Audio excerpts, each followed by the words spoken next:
Hi everyone, it's Crafty Patti in her craft kitchen today, cooking up ideas just for you. You've probably seen lots of posts on making dried fruit for your Xmas decorating. I know I have, and it's inspired me to make some just for you. I'll be giving you lots of ideas throughout the video, so come on, let's make some beautiful dried fruit ornaments together.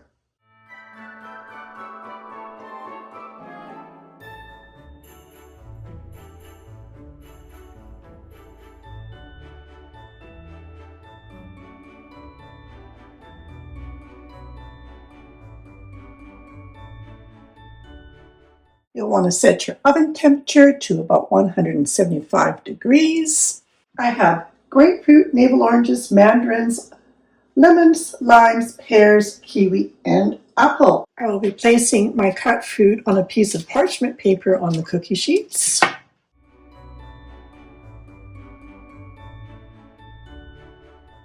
So this one I just sliced is actually a pretty hefty 1/4 inch. So I'm going to bring that down a bit and make another slice that's not as thick. And when you're slicing, obviously you're not cutting this way. You've got your navel end here, and there, obviously slicing that way. An option for you is to take some whole cloves and you can press it into the outside rind of your orange, pressing it in like so.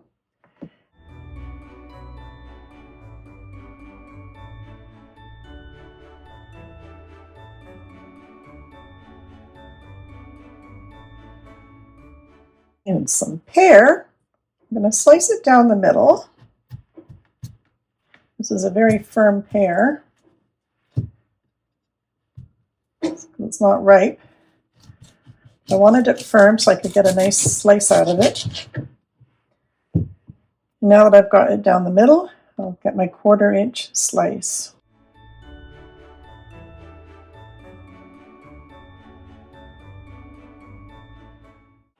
And for the apples, I'm going to start my cutting. My 1/4 inch slices. I'm going to pop those into some lemon water so they don't turn brown.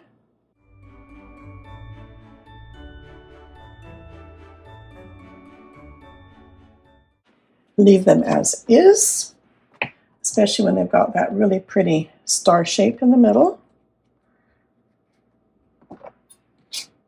minus the seed.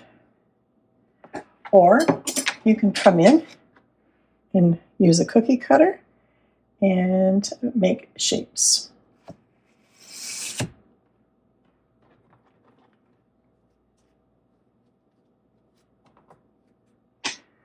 Like so.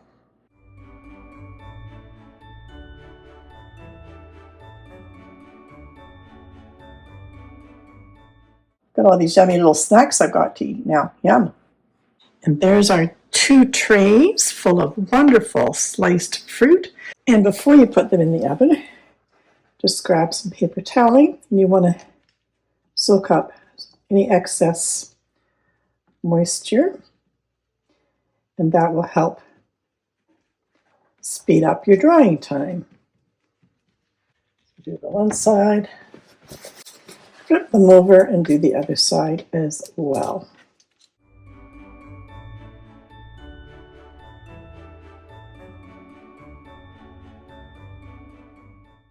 So we're going to pop these in the oven for 1 hour. I'm going to set my phone. I'm going to come back in an hour. I'm going to flip them and go for another hour.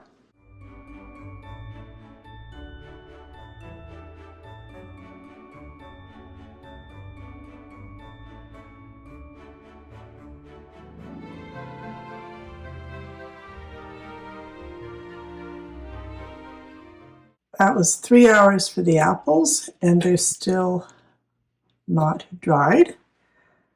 And let's show you a lime, and it's still not ready to go. Okay, here's 6 hours. We've got a couple of the limes that are definitely done. You can see how it's almost looking like a stained glass window, and you can feel it. It's not sticky. So I'm going to take the ones that are definitely done off the tray, and it's getting kind of late in the hour for me. So I'm going to leave the rest on the trays. I'm going to turn the oven off, and I'm going to see you tomorrow morning. So this first batch, I started it too late in the day because you really do need about 6 to 8 hours to have these dry. And I got a little bit careless, and I upped the temperature to 200, and I do believe that they got a little bit too brown. But saying that, here's the lime and the lemon. I'm really loving those. This is what happened with the kiwi.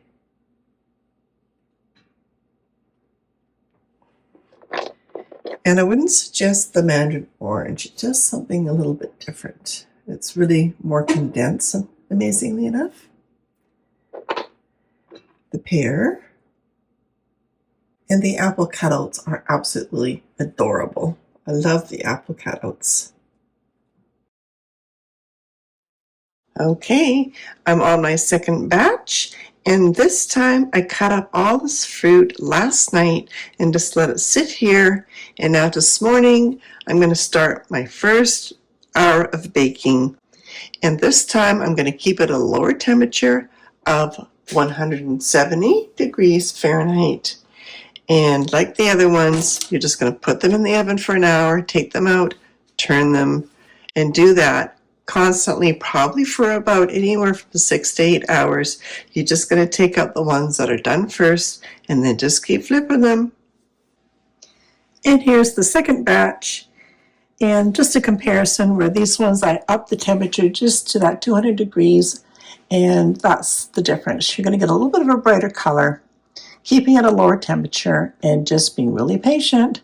And really make sure that these are dry, because if they're not dry, they're going to cause mold, and they're going to attract bugs and fruit flies. And I have no idea how people are doing these in 3 hours, unless they've got a dehydrator. But in the oven, you're going to need at least 6 to 8 hours, maybe even 9. But if you cut them really, really thin, mine were more of a 1/4 inch. If you can get them down to 1/8 of an inch, then even better.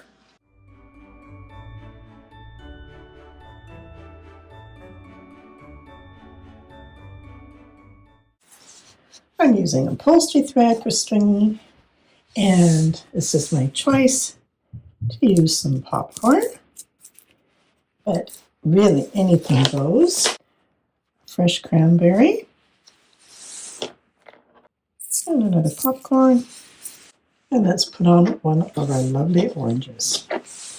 And if you can, try to get into the pith. So I'm going to come down this way, because I want the excess thread not to show as much. So I'm going to come back through this way. And better to go into this area than into the actual orange, so it doesn't break. And I'm going to continue to string up some more of these.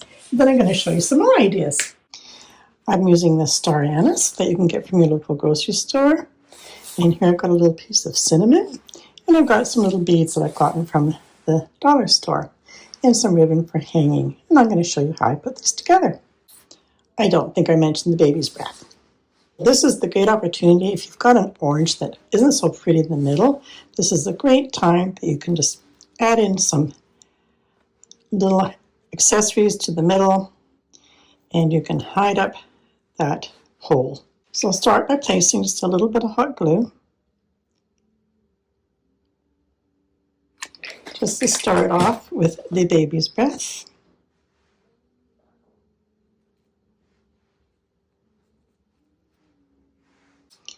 And I looked for one of the larger star anise. Let's pop a little bit of glue on the back side, and then place it where we're going to hide most of that hole. And then I've just pulled off one of those beads, And be careful by putting just that little bit of glue on the back side of a bead. It's actually not a bead, it's a berry. And pop that into the middle of the anise. I happen to have some red cording, which works for me. So I'm just going to line that up to where I want to put my hanger. Again, come in with a little bit of glue on the back side. And let's attach our hanger. I'm just going to set it in lightly. And then I'll just come in with a cinnamon stick here and press it in so you don't burn your fingers. You can buy the longer cinnamon sticks, but I chose to buy the shorter ones. And just with a little tiny bit of strength, you should be able to break this one in half, especially if it's the thinner ones. And that's a better size for this type of ornament. And then adding a little bit of glue onto the top, placing on your cinnamon stick, give it a hold, bit of glue on the right, bit of glue on the left, so we can add our baby's breath.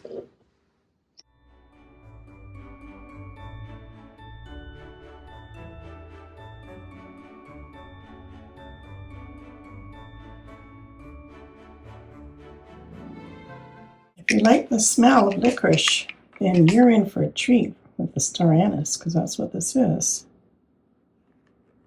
Some glue on the back. And let's pop that up here. A little bit on the cinnamon, a little bit on the orange. And watch your fingers, because as you know, hot glue gun is hot.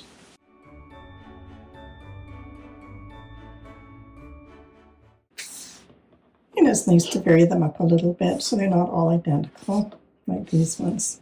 Again, covering up your centers, or add your cinnamon on top. And if you want to keep it simple,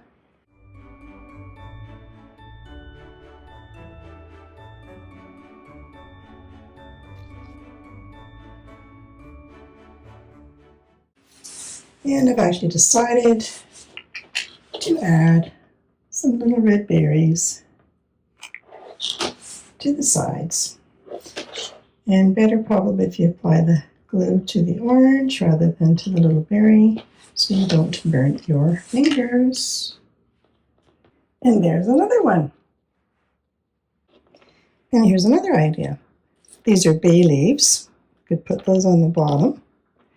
And I'm finding some star anise that aren't as pretty. So I'm just taking the bottoms off, breaking these bottoms off.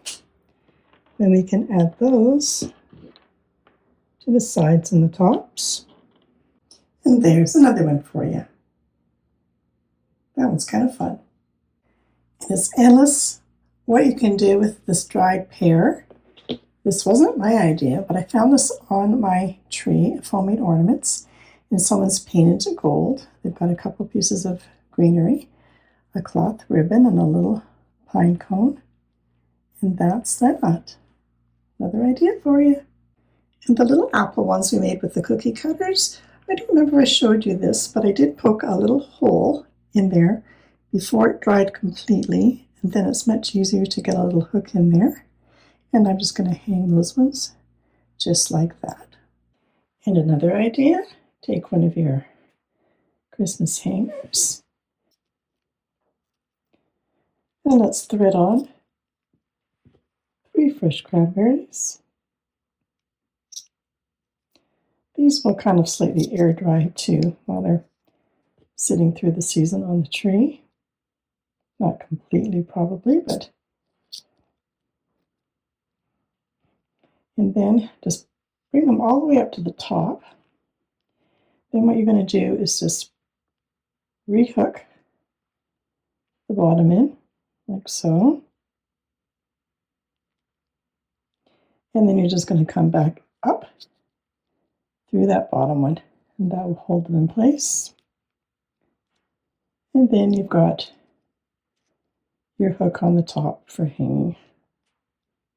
There you go.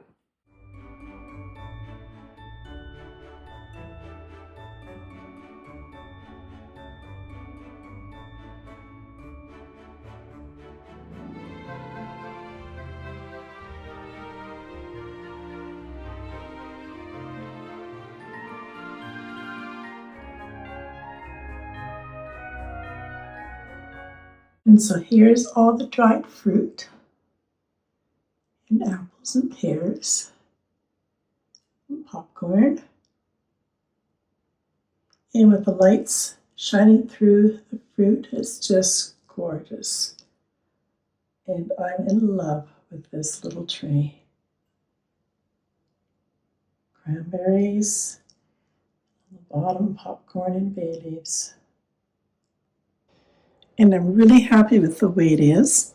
But if you want to add just that last bit of beautiful touch, I'm going to come in with some baby's breath, and that just finishes it off beautifully. Makes it look like a little dusting of snow.